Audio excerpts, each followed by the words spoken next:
வித்தோஷ்குமார். நான் மதுரை அமெரிக்கன் காலேஜில் MSc zoology படிச்சுட்ருக்கேன்.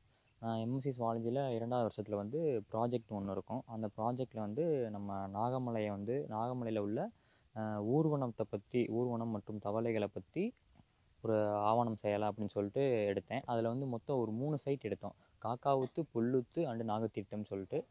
இதில் வந்து ரெப்டைல்ஸ் அண்ட் ஆம்பிபியன்ஸ் ஊர்வனம் மற்றும் தவளைகள், தேரைகள் இது எல்லாத்தையுமே ஆவணம் செய்கிறதுல ஒரு இது இருந்தோம்.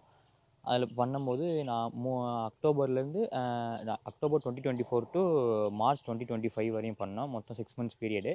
ஒரு மந்த்துக்கு வந்து 6 to 7 விசிட் வந்து போனோம். எல்லா விசிட்டுமே நாக்டர்னல் விசிட். அப்படின்னா இரவில் போய் சர்வே எடுக்கணும் ஊர்வனம். ஏன்னா ஊர்வனம் வந்து மேக்ஸிமம் நைட் டைமில் மட்டும்தான் ரொம்ப ஆக்டிவாக இருக்கும். அதனால் இரவு டயத்தை வந்து நாங்கள் தேர்வு பண்ணோம். இரவில் வந்து ஒரு 8 to 12 இல்லை 9 to 1 அந்த மாதிரி டைமில் வந்து குறைஞ்சது 3 மணி நேரம் 4 மணி நேரம் வந்து சர்வே எடுப்போம். ஒரு 2 to 3 பேர் கொண்ட குழு வந்து இதில் இன்வால்வாக இருப்போம். இதில் பண்ணும்போது 6 மந்த் பீரியடில் எங்களுக்கு கிடைச்ச ரிசல்ட் என்னென்னா, ஒரு 15 வகையான பாம்புகள் வந்து ரெக்கார்ட் பண்ணியிருக்கோம். 11 வகையான ஓணான் மற்றும் அரணைன்னு சொல்லுவாங்க, அதையே ரெக்கார்ட் பண்ணியிருக்கோம். தவளை மற்றும் தேரைகள் வந்து 11 வகையான தவளை தேரைகளும் நாங்கள் பதிவு செஞ்சுருக்கோம்.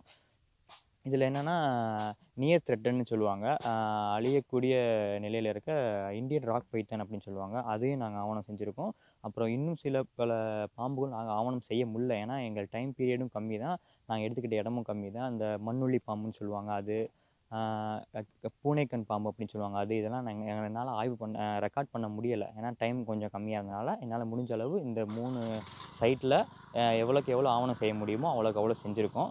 எதுக்கு இந்த இடத்த நான் சூஸ் பண்ணேன்னா, இந்த ரெப்டைல் சாங்சுரியை உருவாக்குறதுக்கான ஒரு உந்துதலாக இருக்குன்றதுக்காண்டி இதை நான் சப்மிட் பண்ணலாம் கவர்மெண்ட்டுக்கு. ரிச்னஸாக இருக்குது, ரெப்டைல்ஸ் அண்ட் ஆம்பிபியன்ஸ் இருக்குது அப்படின்னு சொல்லிட்டு அவங்களுக்கு ஒரு ரிப்போர்ட் ரெடி பண்ணும் விதமாக தான் நான் இதை மேற்கொண்டேன். எனக்கு கிடைச்ச அளவுக்கு இது கொஞ்சம் நல்ல டேட்டா தான். இன்னும் கொஞ்சம் தொடர்ந்து ஆய்வு பண்ணணும். இது ரிப்போர்ட் இன்னும் கொஞ்சம் ஹெல்த்தியாக இருக்கணும்னா இன்னும் கொஞ்சம் தொடர்ந்து இது எம்எஸ்சி ப்ராஜெக்டோட முடிக்காமல் இன்னும் கொஞ்சம் தொடர்ந்து ஒரு 6 மந்த்ஸுக்கு ஆய்வு பண்ணலான்னு இருக்கோம். ஆய்வு பண்ணிகிட்டே தான் இருக்கோம். நல்ல ரிசல்ட் வரும்னு எதிர்பார்ப்போம். வணக்கம்.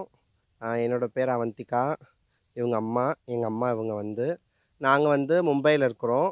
நாங்கள் வந்து மந்த்லி ஒரு 1 டைம்ஸ் வருவோம். இங்கே வந்து நாகமலைக்கு வந்து நாங்கள் குளிக்க வருவோம். இங்கே மதுரைக்கு வந்துட்டால் நாங்கள் நாகமலைக்கு வந்து இங்கே வந்து நாங்கள் வந்து டெய்லி வந்து சாமியை பார்க்குறதா இருக்கட்டும், இந்த புல்லுது தண்ணியாக இருக்கட்டும், இது வந்து ஒரு புனிதமான தண்ணி. இங்கே வந்து டெய்லியும் குளிப்போம். அதை விட குடிக்கிறது வந்து அவ்வளோ ஒரு ஜீரண சக்தி வந்து இந்த தண்ணிக்கு ரொம்ப அதிகம். இந்த மலை வந்து நாகமலைன்றது வந்து இதனுடைய எத்தனையோ கிராமங்கள் இருக்குது.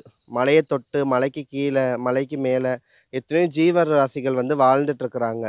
அப்படின்றப்ப அரிய வகை ஊரணங்கள் இருக்குது, எல்லாமே இருக்குது. அப்படின்றப்ப இந்த இந்த மலையை வந்து ரொம்ப பாதுகாக்கப்பட வேண்டிய விஷயம். இதை பாதுகாக்கணும்னு சொல்லி கவர்மெண்ட் கிட்ட வந்து தமிழ்நாடு அரசுக்கிட்ட வந்து ஒரு கோரிக்கை வைக்கிறேன் நான். என் ஊர் மேலமாத்தூர். நான் புல்லூத்தில் இருக்கேன். கிட்டத்தட்ட 45 வருஷமாக நான் இங்கே இருக்கேன். இதில் வந்து நாகமலையில் வந்து பெரிய பெரிய ஊத்துகள் இருக்குது. மொத்தம் 7 ஊத்து இருக்குது. 7 ஊத்தில் முதல்ல தாடனாச்சி ஊத்து ஒன்று, அது கடம்படி. 2வது புல்லூத்து, பால் ஊத்து. 4வது வந்து காக்கா ஊத்து. 5வது தாளை ஊத்து. 6வது நாகரிதம். 7வது நாராயணவர ஊத்து. இது முடிந்துருது. அதுக்கு பிற்பாடு இந்த நாகமலையில் வந்து மான் இருக்குது, கரடி இருக்குது, சிறுத்தை இருக்குது, குரங்கு இருக்குது. அப்புறம் வந்து ஆமாம்.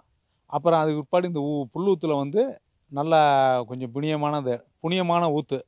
அதில் வந்து எப்படின்னு கேட்டிங்களா, அது வந்து ஒரு புல்ல வரம் கொடுக்குற ஊத்து. காக்கா ஊத்தில் வந்து அது இது சனீஸ்வரம் பிடிச்சி போகிறதுக்கு ஊத்து.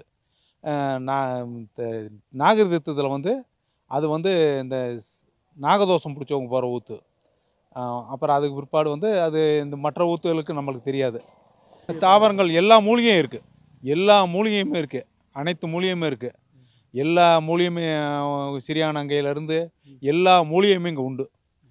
இதை வந்து அவங்க என்ன செய்கிறாங்க, வந்து நல்லா இந்த புண்ணிய ஸ்தலத்துக்கு வரவங்களை என்ன செய்கிறாங்க, இந்த குடியாரையும் வந்து ரொம்ப மோசம் பண்ணுறாங்க. இதான் நடக்குது. அவங்க வந்து பொண்ணு உருசுகள்லாம் வரவங்கெல்லாம் திருப்பி ஓடிடுறாங்க பார்த்துட்டு. இதான் ஒரு பெரிய இதாக இருக்குது. அப்புறம் மற்றதுல வந்து நல்லா உங்களுக்கு நல்ல புண்ணியஸ்தலமான, இதுக்கு இன்னும் 25 வருஷத்துக்கு முன்னாடி நல்ல புண்ணியமான இடமா இருந்தது. இப்போ வந்து தண்ணி அடிச்சே ரொம்ப இது பண்ணிட்டாங்க. கெட்ட பழக்கத்துல உண்டு பண்ணிட்டாங்க. அரசுக்கு கோரிக்கை வந்து அது வந்து ஒரு பட்டா இடம் புல்லூத்து. அதனால வந்து அரசுக்கு நம்ம கோரிக்கை வைக்க முடியாது. அந்த குடிக்கிறவன மட்டும் நிறுத்தினால் போதும். குடிக்கிறவன நிறுத்திட்டாவே ஆளுகள் நல்லா வந்து இந்த புண்ணிய ஸ்தலத்துல வந்து நல்லா இது பண்ணுவாங்க.